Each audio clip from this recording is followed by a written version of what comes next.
అని ఒక మాట. ఒకరికి ఒకరు నమస్కరిస్తారు. నమస్కారం చెయ్యడం అంత తేలికైనటువంటి విషయం కాదు.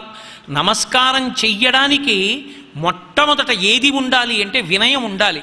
ఒకరి దగ్గరికి వెళ్ళి ఒకరు నేల మీద పడి నమస్కరించాడు అనుకోండి, నేల మీద పడిపోయిన వాడిది కాదు బాధ్యత, ఎవరు నిలబడ్డాడో వాడిది కర్తవ్యం. వాడు ఎందుకు పడిపోయాడు వచ్చి నేల మీద? అయ్యా, ఎంత కింద పడిపోవాలో అంత కింద పడిపోయాను, ఇంకా పడిపోవడానికి ఏం లేదు, ఇంతకన్నా కింద పడడానికి ఏం లేదు, అందుకే అంత కింద పడిపోయాను. ఇప్పుడు నన్ను పైకెత్తగలిగిన వారెవరు? పడకుండా నిలబడిన మీరే. అందుకని మీరెత్తండి అని అడుగుతాడు. వచ్చి కాళ్ళ మీద పడి నమస్కారం చేస్తే పొంగిపోక్కర్లేదు, ఉలిక్కి పడాలి. బాబోయ్, ఇప్పుడు నాకు కర్తవ్యం అంటుకుందని వంగి రెండు భుజములు పట్టి పైకెత్తుతాడు. అంటే నిన్ను నిలబెట్టే కర్తవ్యం నేను పుచ్చుకుంటున్నాను, నువ్వు పతితుడువు కాకుండా నిన్ను నేను దిద్దుతానంటున్నాడు గురువు. పడిపోయిన వాణ్ణి పైకెత్తాలి. నేను పడిపోయానని అంగీకరించడానికి వినయం ఉండాలి, అహంకార పరిత్యాగం ఉండాలి. నమస్కారం చేయడం అంత తేలిక విషయం ఏం కాదు. అహంకారాన్ని నిర్మూలించడం అంతకన్నా తేలికైన విషయం ఏం కాదు, అంత కష్టం. అటువంటి నమస్కారం చేయడంలో సనాతన ధర్మమునందు నమస్కారమునకు విశేషమైనటువంటి వైభవం. నమస్కారం చేసేటప్పుడు ఎవరు పెద్దలో వారికి నమస్కరిస్తారు. ప్రథమం వయసులో పెద్దవాళ్ళకి నమస్కారం.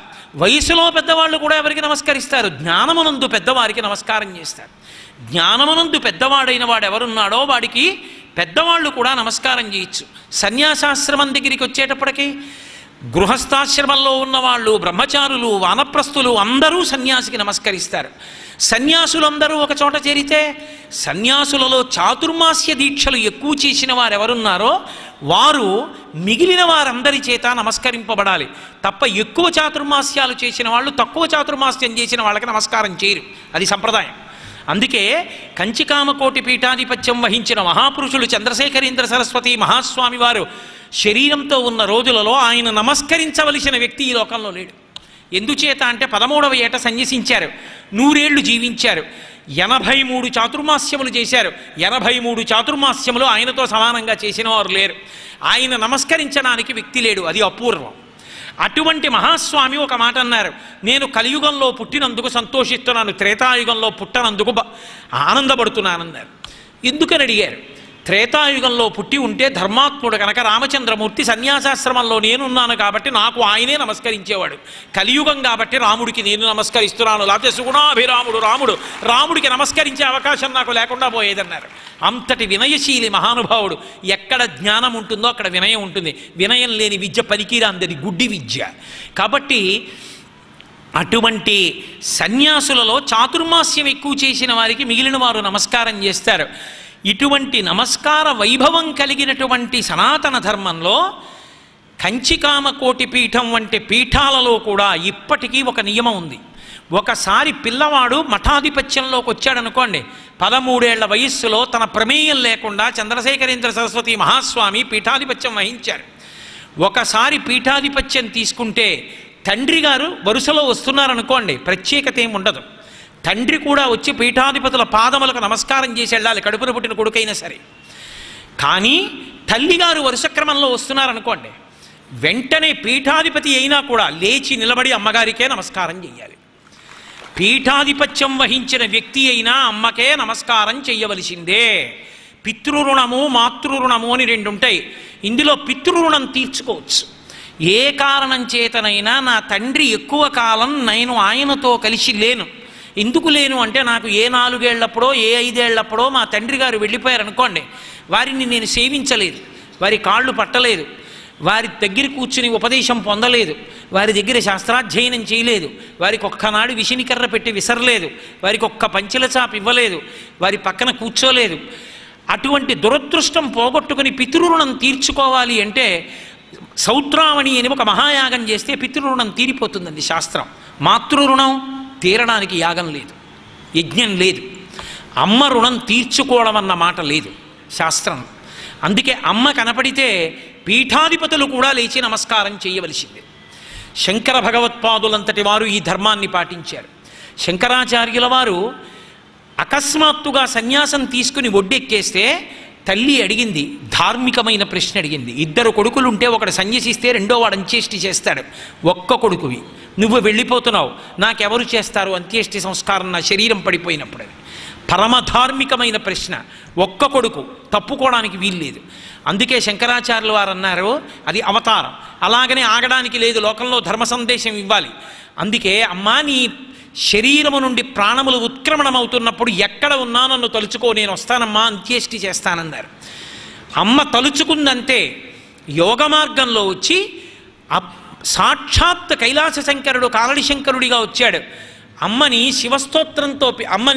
శివస్తోత్రంతో సంతోషపెట్టారు. శివపార్షదులు వచ్చారు. అమ్మవారి రూపాలు చూసి భయపడింది. అమ్మ భయపడకని విష్ణు స్తోత్రం చేశారు. విష్ణు పార్షదులు వచ్చారు. అమ్మ వాళ్ళని చూసి సంతోషిస్తూ విష్ణు పార్షదులతో కలిసి శరీరం విడిచిపెట్టి వెళ్ళిపోయింది. ఆ శరీరాన్ని పట్టుకెళ్ళి ఆయన మహానుభావుడు అంత్యేష్టి సంస్కారం పూర్తి చేశారు. శంకరాచార్యుల వారిని విమర్శించి ఆ విషయంలో ఆయనతో కలిసి రానందుకు ఇప్పటికీ కేరళ దేశంలో ఎవరి ఇంటి వెనక వాళ్ళే వాళ్ళ ఇంట్లో వెళ్ళిపోయిన వాళ్ళని సమాధులు చేసుకునేటటువంటి లక్షణం ఉండిపోయింది. శంకరులే పుట్టినా కేరళ రాష్ట్రంలో పీఠం లేకుండా అయిపోయింది. అమ్మ జోలికి వచ్చినప్పుడు శంకరాచార్యుల వారిని విమర్శ చేసినందుకు శంకరుల యొక్క శాపమై కూర్చుంది అది. కాబట్టి అమ్మయే అమ్మ అన్న మాటకి శంకరాచార్యుల వారంతటి వారు అంతటి వైభవాన్ని కట్టపెట్టారు. మహాతపస్వి. ఇవాళ ప్రపంచంలో వారితో సమానమైనటువంటి విద్వాంసులు లేరు. 4 వేదముల యందు దిట్ట, సమస్త శాస్త్రములు వారి నాలుక చివర ఉంటాయి. అనుష్ఠానం అంటే అనుష్ఠానమే. వారి జీవితంలో వారు తెల్లవారుజామున నిద్ర లేవడం ఆలస్యమైంది ఒకే ఒక్క రోజు. ఇప్పుడు వారికి 60 ఏళ్ళు దాటిపోయాయి. ఒకే ఒక్క రోజున చిన్నతనంలో చదువుకునే రోజుల్లో తెల్లవారుజామున 4 గంటలకి నిద్ర లేవడంలో కొంచెం అలసత్వం ప్రదర్శించి గురువుగారికి తెలుస్తుంది ఏమిట్లే 4:10 వరకు పడుకుని 4:10కి లేచి నేల మీద పడి గురువుగారి పాదాలు తలుచుకుని నమస్కారం చేస్తున్నారు. ఆయన ఇలా తలెత్తేటప్పటికీ ఎదురుగుండా గురువుగారు నించున్నారు అభినవ విద్యాతీర్థ మహాస్వామి. ఆ నమస్కారం చేసిన వ్యక్తే ఇప్పుడు శృంగగిరి పీఠాధిపత్యం వహిస్తున్న మహాపురుషులు భారతీతీర్థ మహాస్వామి. ఆయన దిగ్గున లేచి నిలబడ్డారు గురువుగారిని చూసి. అభినవ విద్యాతీర్థ మహాస్వామి అన్నారు, 4కి లేవవలసిన వాడివి 4:10కి లేస్తే గురువుగారికి తెలుస్తుందా అనుకున్నావా అని అడిగారు. ఇప్పటి వరకు వారు ఆ తరువాత జీవితంలో ఒక 1/2 నిమిషం ఆలస్యంగా లేచింది లేదు. ఇప్పటికీ అనుష్ఠానం అంటే అనుష్ఠానమే, చంద్రమౌళీశ్వరారాధనం అంటే చంద్రమౌళీశ్వరారాధనమే. ప్రదోష వేళలో ఆఖరికి -50°C ఉన్న ఇలా కమండలంతో నీళ్లు పోస్తుంటే మంచైపోతున్నా సరే ఒంటి మీద శాలువా కూడా లేకుండా అలాగే కూర్చుని చంద్రమౌళీశ్వరారాధన చేయవలసిందే. 104 జ్వరంతో శరీరం వేగిపోతున్న అభిషేకం అలా చేయవలసిందే. అంతటి మహాత్ముడు ఏ కారణానికి పుట్టాడో తెలుసా? అంతటి మహావిద్వాంసుడు, అంతటి అనుష్ఠాన తత్పరుడు, అంతటి మహాతపస్వి. ఎవరు కాలు పెడితే భూమి పరవశించిపోతుందో అటువంటి మహానుభావుడై సార్వభౌమపీఠమైన శృంగగిరి పీఠానికి ఆధ్యక్షంలో వారు కూర్చోగలిగారంటే వారికి ఆ శక్తి ఎక్కడి నుంచి వచ్చిందో తెలుసా? నాకు వారి జీవిత చరిత్ర చదివినప్పుడు అనుమానం వచ్చింది. ఇంతటి మహానుభావుడు పుట్టడానికి వారి తండ్రి గారు చేసినటువంటి కొన్ని వ్రతాలు, కొన్ని పూజలు చెప్పారు. హనుమత్ సాక్షాత్కారం చెప్పారు వాళ్ళ అమ్మగారికి. నాకు అనుమానం వచ్చి శృంగేరి వెళ్ళినప్పుడు వాళ్ళ అమ్మగారిని కలుసుకున్నాను. వాళ్ళ అమ్మగారు మహాతల్లి నిజంగా ఎంత ప్రేమో, నిజంగా భారతీతీర్థ మహాస్వామి వారికి ఎంత తల్లి ప్రేమో వాళ్ళ అమ్మగారికి ఉన్న ప్రేమ అసలు నేను చెప్పలేను. ఆవిడికి ఇప్పుడు 85 ఏళ్ళో 90 ఏళ్ళో ఉంటాయి. ఇప్పటికీ నేను శృంగేరి వెడితే అమ్మా కులాసాగా ఉన్నారా అని ఆవిడ ఉన్నటువంటి గది దగ్గరికి వెడితే రారా నాయనా రా కోటేశ్వరరావు వచ్చావరా కూర్చో అని మాట్లాడి నా భార్యని పిలిచి అమ్మా నేను వండుకుంటానే రేపు నువ్వు వడ్డించు చాలు వాడికి నేను వడ్డించలేను అని నా తల్లి ఒక మంచం మీద పడుకుని పక్కన ఒక మేజాబల్ల మీద కుంపటి పెట్టి వంట చేసి మొన్న నేను శృంగేరి వెళ్ళినప్పుడు కూడా నేనేపాటి వాణ్ణి నన్ను పిలిచి కూర్చోపెట్టి నా భార్యని వడ్డించమని ఏమనుకున్నారో వద్దే అమ్మా ఇద్దరు కూర్చోండి నేనే వడ్డిస్తానని మంచం దిగొచ్చి కూర్చుని నాకు నా భార్యకి వడ్డించి అన్నం పెట్టారు. నేను అడిగా అమ్మా అన్నం పెట్టారు కడుపు నింపారు చాలా సంతోషం, నేను ఒక్క ప్రశ్న అడుగుతాను మీరు నాకు చెప్పాలమ్మా అన్నాను. ఏం కావాలి నాయనా అన్నారు.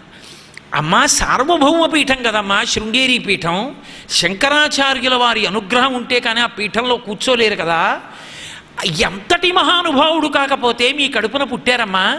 చిన్నతనంలో కూడా పైన ఉత్తరీయం వేసుకుని పంచ కట్టుకుని పిలకతో సంధ్యావందనం చేసుకుని స్కూల్కి వెళ్ళి అలాగే ఉత్తరీయంతో ఏ విషయంలోనైనా సరే వారే మొట్టమొదటి స్థానంలో ఉండేవారు. మధ్యాహ్నం బడిగంట కొట్టేటప్పటికి పరిగెత్తుకుంటూ ఇంటికి వెళ్ళి స్నానం చేసి సంధ్యావందనం చేసి భోజనం చేసి మళ్ళీ వచ్చేవారు పంచకట్టుకుని వచ్చి చదువుకున్నారు భారతీ తీర్థస్వామి స్కూల్లో. అంతటి సంస్కృత భాషా ప్రావీణ్యం. అభినవ విద్యాతీర్థస్వామి తెల్లబోయారు ఆయన సంస్కృతం చూసి నర్సాపూర్లో మొదట కలుసుకున్నప్పుడు, విజయవాడలోనూ. అటువంటి మహానుభావుడు ఆ తల్లిని, అమ్మ మీరు ఏదో పుణ్యం చేశారు, లేకపోతే అంతటి మహాత్ముడు పుట్టడు. జగద్గురువులకు తల్లి కావడం అంత తేలిక అమ్మా? ఇన్ని కోట్ల మంది నమస్కరించే కొడుకుని కనడం తేలిక? ఏ పుణ్యం చేశారు చెప్పండి అమ్మా అని అడిగారు. ఆవిడ పక్కపక్క నవ్వి నేను ఏం చేయలేదురా నాన్న, వాడు నా అదృష్టం వాడు పుట్టాడు అన్నారు. కాదమ్మా మీరు దాచకండి, నా దగ్గర ఏదో చేశారు. అమ్మ చెప్పండి అమ్మా, నిజం చెప్పండి అని అడిగారు. ఆవిడ నవ్వి అన్నారు, చిన్నతనంలో కోటప్ప కొండ మీద దక్షిణామూర్తి ఉండేవాడు కదా, ఇప్పటికీ ఉన్నాడు. మా నాన్నగారు రోజు కోటప్ప కొండ ఎక్కి దర్శనం చేసుకునేవారు రా నాయన. మా నాన్నగారి చెయ్యి పట్టుకుని పరిగెత్తేదాన్ని, చిన్నపిల్లని కదూ గౌను వేసుకుని మా నాన్నతో పాటే పరిగెత్తేదాన్ని. మా నాన్న ప్రదక్షిణం చేస్తే ప్రదక్షిణం చేసేదాన్ని. ఆయన దక్షిణామూర్తి జ్ఞానగురువు అని తెలియక రోజు దక్షిణామూర్తికి నమస్కారం పెట్టా. కొన్నేళ్ళు మా నాన్న చిటికిని వేలు పట్టుకుని పరిగెత్తి కోటప్ప కొండెక్కి నమస్కారం పెట్టా. కోటప్ప కొండ కొన్నేళ్ల పాటు చిన్నపిల్లగా ఉన్నప్పుడు ఎక్కి దండం పెట్టినందుకు ఏ దక్షిణామూర్తి ఆది గురువో ఆ దక్షిణామూర్తే మళ్ళీ వేరొక దక్షిణామూర్తి అంశలో ఉన్న మహాజ్ఞానిని నా కడుపున పుట్టించాడ్రా నాయన అని చెప్పారు. అంటే ఒక తల్లి ఒక మహాపురుషుణ్ణి కనడానికి ఏ పుణ్యం మహాపురుషుణ్ణి కనేటట్టు చెయ్యగలదో నిర్ధారించింది. ఇప్పుడు ఈ క్షణంలో, నేను ఎప్పటివో చెప్పక్కర్లేదు, ఈ క్షణంలో కళ్ళ ముందు కనబడగలిగినటువంటి వ్యక్తి. ఇప్పుడు భారతీతీర్థ మహాస్వామి అంటే వారి నోటి వెంట ఒక్కనాడు ఒక్క వివాదాస్పదమైనటువంటి మాట రాదు. శాస్త్రము ధర్మము తప్ప ఇంకొక దాని జోలి వారికి అక్కర్లేదు. అనవసరపు విషయాల జోలికి వెళ్ళడం అన్నది ఆయన జీవితంలో లేదు. మీరు ఆశ్చర్యపోతారు, ఆయన పాత్రికేయుల సమావేశంలో పీఠాధిపతిగా ఆయన మాట్లాడింది ఒకే ఒక్కసారి. ఆ సందర్భం ఏమిటన్నది నేను చెప్పక్కర్లేదు. ఏదో ఒక ప్రత్యేక సందర్భంలో పూరీ శంకరాచార్యుల వారి గురించి ఏదో దాని గురించి మాట్లాడవలసి వచ్చిందంతే. ఇంకెప్పుడు ఆయన పాత్రికేయులతో మాట్లాడలేదు అసలు. ఆయన అనుగ్రహ భాషణం శిష్యుల కోసం అంతే. అంతటి ధార్మికులు ఉన్నారు కాబట్టే వారు ఎక్కడో శృంగేరిలో కూర్చున్నా, చంద్రశేఖరేంద్ర సరస్వతి మహాస్వామి ఇప్పటికీ అధిష్టానంలో ఉన్న కామకోటి పీఠాధిపతులు యోగలింగానికి అభిషేకం చేసిన ఇంకా ఈపాటి అన్నం దొరుకుతోంది, ఈపాటి వర్షాలు పడుతున్నాయంటే అటువంటి మహాపురుషుల్ని కన్న తల్లుల యొక్క అనుగ్రహం ఈ జాతిని పోషిస్తోంది. కాబట్టి అమ్మయే అమ్మ ఆ బిడ్డలకే కాదు, ఇంతమంది బిడ్డల్ని పోషించగలిగిన ఒక తల్లిగా నిలబడిపోయింది భారతీ తీర్థ మహాస్వామి వారిని కన్న తల్లి. అంతంత గౌరవాలు ఇచ్చారు తల్లికి ఈ దేశంలో. కంచికామకోటి పీఠాధిపత్యం వహించినటువంటి చంద్రశేఖరేంద్ర సరస్వతి మహాస్వామి వారు తమ తల్లిగారి పేరు మహాలక్ష్మమ్మ గారు. వారికి ఒక అలవాటు ఉండేది. వారు ప్రతిరోజు కూడా ఎక్కడ ఉన్నా సరే కలవై వంక తిరిగి నమస్కారం చేసేవారు. కలవై వారి గురుస్థానం. ఆ గురుస్థానం వంక తిరిగి నమస్కారం చేసేవారు ఆయన ప్రతిరోజు. అటువంటి పరమాచార్య శతాయుష్కులైన తరువాత పక్కన పరిచారికులు కూడా లేదు. జయేంద్ర సరస్వతి, శంకర విజయేంద్ర సరస్వతి చెన్నై వెడుతున్నామంటే వెళ్ళి రమ్మని పంపించేసి వేద పాఠశాలలో పెట్టడానికి అమ్మగారు మహాలక్ష్మమ్మ గారి చిత్రం తీసుకెళ్ళిపోతుంటే చేతుల్లోకి తీసుకుని తదేకంగా చూశారు. అప్పటికే వారు మౌనంలోకి వెళ్ళిపోయారు, మాట్లాడేవారు కాదు. అదే పనిగా చూసి అమ్మ 2 పాదాలు తీసి తన తల మీద పెట్టుకున్నారు ఆ చిత్తరువులో. ఆ పటం ఇచ్చేసి లేచి నిలబడి కలవై వంక నమస్కారం చేశారు. అదే వారు మౌనంతో చేసిన ఆఖరి నమస్కారాలు. ఈ శరీరాన్ని ఇచ్చింది అమ్మ. ఈ శరీరం మళ్ళీ రావలసిన అవసరం లేకుండా జ్ఞానం ఇచ్చిన వారు కలవైలో ఉన్న గురువుగారు. వాళ్ళిద్దరికీ నమస్కారం చేసి శరీరం విడిచిపెట్టేశారు. మహానుభావుడు బ్రహ్మీభూతులయ్యారు. అంటే మహాస్వామి అంతటి వారు తల్లిగారి విషయంలో అంత అనుగ్రహాన్ని చూపించారు. మహాజ్ఞాని రమణ భగవానులు అసలు శరీర స్పర్శ లేకుండా ఉండేవారు. ఎవరైనా ఆయన్ని అయ్యా రాత్రి బాగా నిద్రపోయారా అని అడిగితే ఓ ఇది బాగా నిద్రపోయింది అనేవారు. ఆయనకి సర్కోమా వ్యాధి వచ్చి చేతి మీద పుండు పుట్టి జలగలతో కరిపించి చెడు రక్తాన్ని తాగించేస్తుంటే ఆ జలగలు తాగేసి ఉబ్బిపోతే ముగ్గు వేస్తే జలగలు విడిచిపెట్టి కింద పడిపోయేవి. వాటిని ఇలా లాగితే వదిలిపెట్టేవి కావు, ముగ్గు వేస్తే వదిలి కింద పడేవి. కింద పడిపోయిన జలగలు బాగా నెత్తురు తాగి కదలకుండా పడుకుంటే ఆయన వాటి వంక చూసి అబ్బో వీటికి బ్రహ్మీస్థితి అబ్బింది, ఇవి కదలటం లేదనేవారు. అంత శరీర భ్రాంతి లేని మహానుభావుడు.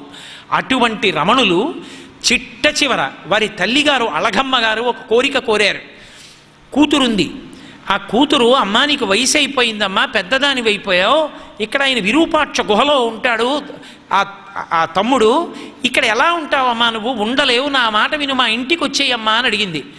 ఆవిడన్నారు, మీ ఇంటికి వస్తే అందరిలాగే పాడి కట్టి తీసుకెళ్ళి కాల్చేస్తారు, వీడి దగ్గర చచ్చిపోతే వీడికి అంటూ లేకపోతే అశౌచం లేవు, వీడు అగ్నిహోత్రం మహాజ్ఞాని, వీడు నా శరీరాన్ని చేతులతో ఎత్తి పట్టుకుంటాడు, అరుణాచలం కొండ పైకెక్కి రక్కసి ముళ్ళ పొదల్లోకి విసిరేస్తాడు, వాడి చేతులతో విసిరేస్తే నా జీవితం తరించిపోతుంది, అందుకని ఇక్కడే ఉంటానని ఉండిపోయారు.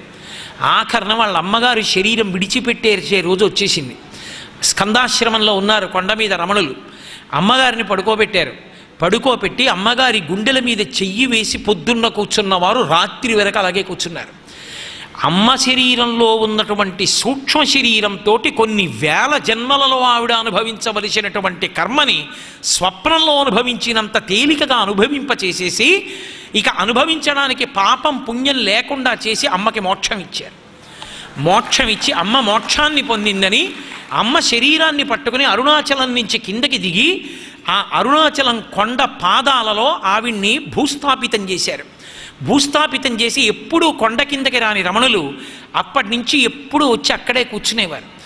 ఆయన తన తపశ్శక్తినంతటినీ చిట్ట చివర మాతృభూతీశ్వరాలయమని అమ్మ పేరు మీద ఒక మహాజ్ఞాని నిర్మాణం చేసిన దేవాలయం, పిల్లలందరూ చూడవలసిన దేవాలయం, అమ్మ పేరు మీద దేవాలయం కట్టి ఆ దేవాలయంలోకి శ్రీచక్రంలోకి తన తపశ్శక్తినంతటినీ ప్రవేశపెట్టారు. ప్రవేశపెట్టి మాతృభూతీశ్వరాలయ నిర్మాణం చేశారు. ఈ దేశంలో మహాజ్ఞానులైన వారు కూడా అమ్మ అన్న 2 అక్షరాలకంత కట్టుబడ్డారు. పరమ పరిపాలనా సమర్థుడు అని పేర్గాంచి క్షాత్రధర్మంతో సనాతన ధర్మాన్ని కాపాడి శత్రురాజులను ఓడించినటువంటి మహావీరుడు రాణా ప్రతాప్ సింగ్. ఆయనకు ఒక అలవాటు ఉండేది. ప్రతిరోజు నిద్ర లేవగానే అమ్మ ఉన్నటువంటి అంతఃపురంలోకి, అమ్మ ఉన్న గదిలోకి వెళ్ళి అమ్మ నిద్రపోతున్నా సరే ఒకసారి అమ్మ పాదాలకి నమస్కారం చేసి వెళ్ళేవారు. అమ్మ ఆయనని ఎప్పుడు ఏమి అడిగేది కాదు. ఒకే ఒక్కసారి రాణా ప్రతాప్ సింగ్ అమ్మకి నమస్కారం చేయడానికి వెడితే ఆ రాణా ప్రతాప్ సింగ్ దగ్గర పనిచేస్తున్నటువంటి ఉద్యోగులలో తప్పు చేసినటువంటి ఒక వ్యక్తిని క్షమించమని అక్కర్లేని ప్రభుత్వ వ్యవహారాల్లో అమ్మ జోక్యం చేసుకుంది.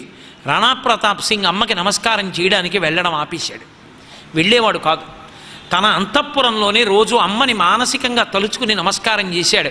అమ్మ నువ్వు ప్రభుత్వ వ్యవహారాల్లో జోక్యం చేసుకోకూడదు అని చెప్పలేక, అమ్మకి తాను చెప్పకూడదని, అమ్మకి నమస్కారం చేస్తే అమ్మ అటువంటి మాట చెప్పిందని తాను ధర్మం తప్పి అలా చెయ్యలేక, ఒకసారి చేస్తే అమ్మ అదే పనిగా చెప్తే చెయ్యను అనలేనని వెళ్ళి నమస్కారం చేయడం మానేశాడు. మానసికంగా నమస్కారం చేస్తున్నాడు, అమ్మకి కావలసినవన్నీ పంపిస్తున్నాడు. ఆవిడ తట్టుకోలేకపోయింది కొడుకు కనపడకపోతే. ఆవిడికి అర్థమైంది తను చేసిన తప్పు. తన అన్నదమ్ముడికి కబురు చేసింది మేనమామతో చెప్పిద్దామని. మేనమామ వస్తున్నాడు, స్వాగతం చెప్పడానికి బయలుదేరుతున్నాడు రాణా ప్రతాప్ సింగ్. పులిమేరల దాకా వచ్చాడు మేనమామ. రాణా ప్రతాప్ సింగ్ తిన్నగా కోటలోకి వెళ్ళి అమ్మ 2 కాళ్ళకి నమస్కారం చేసి అమ్మని చేత్తో పట్టుకుని పల్లకీలో తీసుకెళ్ళి మేనమామకి స్వాగతం చెప్పాడు. అమ్మ నువ్వు చేసినటువంటి చిన్న పొరపాటు నాకు వేరొకళ్ళు చెప్పి మీ అమ్మ పొరపాటు చేసింది మనసులో పెట్టుకోకని చెప్పవలసిన రోజు రాకూడదు. అమ్మా నీ పట్ల నాకు అగౌరవం లేదు, మళ్ళీ మళ్ళీ అడిగితే ధర్మం తప్పలేక రాలేదంతే అని ఒకరు అమ్మ గురించి చెప్పవలసిన అవసరం లేదని అమ్మని పల్లకీలో తీసుకెళ్ళి మేనమామకి నమస్కరించి తీసుకొచ్చాడు. మేనమామ చెప్పలేదు, అమ్మ చెప్పలేదు, అమ్మకి అర్థమైంది, ఇక జోక్యం చేసుకోలేదు. అమ్మ పట్ల రాణా ప్రతాప్ సింగ్ అంత గౌరవాన్ని చూపించాడు. ఈ జాతిలో మీరు ఏ మహాపురుషుడి యొక్క జీవితాన్ని తీసుకోండి, అమ్మ అన్న మాటకి కట్టుబడి అంత గౌరవించారు. చిట్ట చివరికి భారత రాష్ట్రపతి స్థానాన్ని అలంకరించి మొట్టమొదటిసారి భారత రాష్ట్రపతి చేసి దిగిపోతున్నప్పుడు మళ్ళీ మీరు భారత రాష్ట్రపతి కావాలని దేశ విదేశాల నుంచి కొన్ని కోట్ల మందితో సందేశాలు అందుకున్నటువంటి మహానుభావుడు. ఈ దేశాన్ని ఆ ఉపగ్రహాల విషయంలో స్వావలంబనం కల్పించినటువంటి అబ్దుల్ కలాం గారు తన జీవిత చరిత్రని వింగ్స్ ఆఫ్ ఫైర్ అన్న పుస్తకంలో రాసుకుంటూ దాని ఉపోద్ఘాతంలో ఒక మాట రాసుకున్నాడు. ఆయన రెండవ ప్రపంచ యుద్ధం జరుగుతున్న రోజుల్లో ఆయన చిన్నతనంలో రామేశ్వరంలో ఉండేవారు. గోధుమలు రేషను ఎక్కువ గోధుమలు దొరికేవి కావు. ఉన్న గోధుమలతో అమ్మ రొట్లు వేసింది. ఆ రొట్లు వేసి రాత్రి అందరికీ రొట్లు పెట్టాలి. అమ్మ తినడానికి రొట్టెలు లేవు. ఆ ఉన్న రొట్టెలు అక్కడ పెడితే తను కొడుకు కలాం కలిసి తినవలసిన రొట్టెలు అక్కడ పెట్టింది. కలాం గారు వచ్చి చదువుకుంటున్నవాడు 4 రొట్టెలు తిని బాగున్నాయని అమ్మ ఇంకా రొట్లున్నాయా అన్నాడు. అమ్మ తన రొట్లు కూడా ఇచ్చేసింది. తినేశాడు ఆయన. తినేసిన తర్వాత అన్నగారు వచ్చి అన్నాడు, నీకు బుద్ధి ఉందిరా, అమ్మ తినవలసిన రొట్టెలు రావి, పోనీ మళ్ళీ గోధుమ పిండి చేసుకోవడానికి రెండవ ప్రపంచ యుద్ధం జరుగుతోంది, రేషన్ గోధుమలు కూడా లేవు, అమ్మ తినవలసిన రొట్టెలు తినేసావు, బుద్ధి ఉందా, చూసుకోక్కర్లేదా అని అడిగాడు. గుడ్ల నీరు కుక్కుని నిలబడిపోయినటువంటి కలాం గారిని చూసి అమ్మ వంగి ముద్దు పెట్టుకుని, నాన్న నువ్వు తింటే నా కడుపు నిండిపోయిందిరా, కానీ నేను పెట్టినటువంటి ఈ రొట్టెలు నీలో రక్తమై అమ్మ పొంగిపోయే కొడుకువి కావాలిరా అని అడిగావమ్మా. నువ్వు కోరిన కోరికకి నా జీవితంలో ఎంతో సాధన చేసి శాస్త్రవేత్తనై భారతదేశానికి స్వావలంబనం కల్పించాను. అంతరిక్ష శాస్త్రంలో భారత రాష్ట్రపతిని అయ్యాను. అమ్మా నేను మళ్ళీ ఈ శరీరాన్ని విడిచిపెట్టేసేటటువంటి రోజు ఒకటి వస్తుంది. ఆయన the day of the final judgement అని రాసుకున్నాడు. చిట్ట చివర భగవంతుడు తీర్పు చెప్పే రోజు వస్తుంది. అమ్మా ఆ రోజున నా శరీరం విడిచిపెట్టిన తరువాత నీవు ఏ లోకంలో ఉన్నా నీ రొట్టెలు కూడా పెట్టి పెంచినటువంటి నేను మళ్ళీ వచ్చి నీ పాదములకు నమస్కరిస్తానని రాసుకున్నాడు ఆయన. అందుకే ఇప్పటికీ అంత గౌరవాన్ని పొందగలిగాడు. అమ్మా అన్న మాటకి అంతమంది పట్టాభిషేకం చేశారు. అమ్మా అన్న మాటని అంత గౌరవించారు. అమ్మ ఎక్కడ ఉపాసన చెయ్యబడుతుందో అక్కడ అంత గౌరవం ఉంటుంది. జగన్మాత అయిన పరదేవత ఆలోచించిందిట, నేను కదూ మాతృత్వం ఇచ్చేదాన్ని, ఒక ఆడది అమ్మ అవ్వాలి అంటే ఆవిడ అనుగ్రహం ఉంటేనే అమ్మా అని పిలిపించుకుంటుంది, ఆవిడ మాతృత్వాన్ని ఇస్తేనే దొరుకుతుంది ఆ అమ్మా అన్న పిలుపు. నేను అమ్మా అని పిలిపించుకునే అదృష్టాన్ని ఇచ్చాను. అమ్మా అన్న పిలుపులో బిడ్డని పరవశింపజేశాను. ఇంత అమృతానికి వాడు అలవాటు పడిపోయాడు. అమ్మా అని పిలవకుండా ఉండలేడు.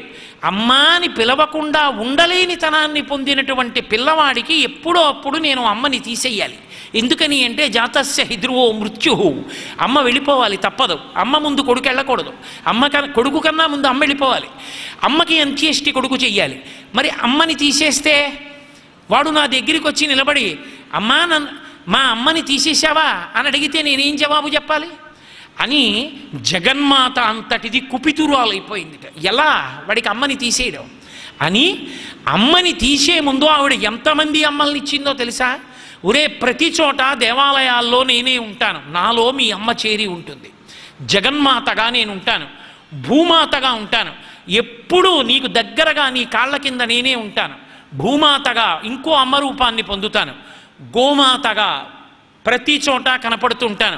నీ పుట్టినరోజు వచ్చినప్పుడు మీ అమ్మ జంతికలు దంపి చిన్న చిన్న తొక్కుడు లడ్డూలు చేసి నీకు పుట్టినరోజు నాడు చక్కగా తలస్నానం చేయించి హారతిచ్చి కొత్త బట్టలేసి అమ్మ పెట్టినటువంటి లడ్డు జ్ఞాపకానికి వచ్చి అమ్మ చేతి మధుర పదార్థం తినలేకపోతున్నానన్న బెంగ నువ్వు పొందకుండా ఆవు పాలు తెచ్చుకు తాగరా, మీ అమ్మ చేతి మధుర పదార్థం తిన్నట్టే.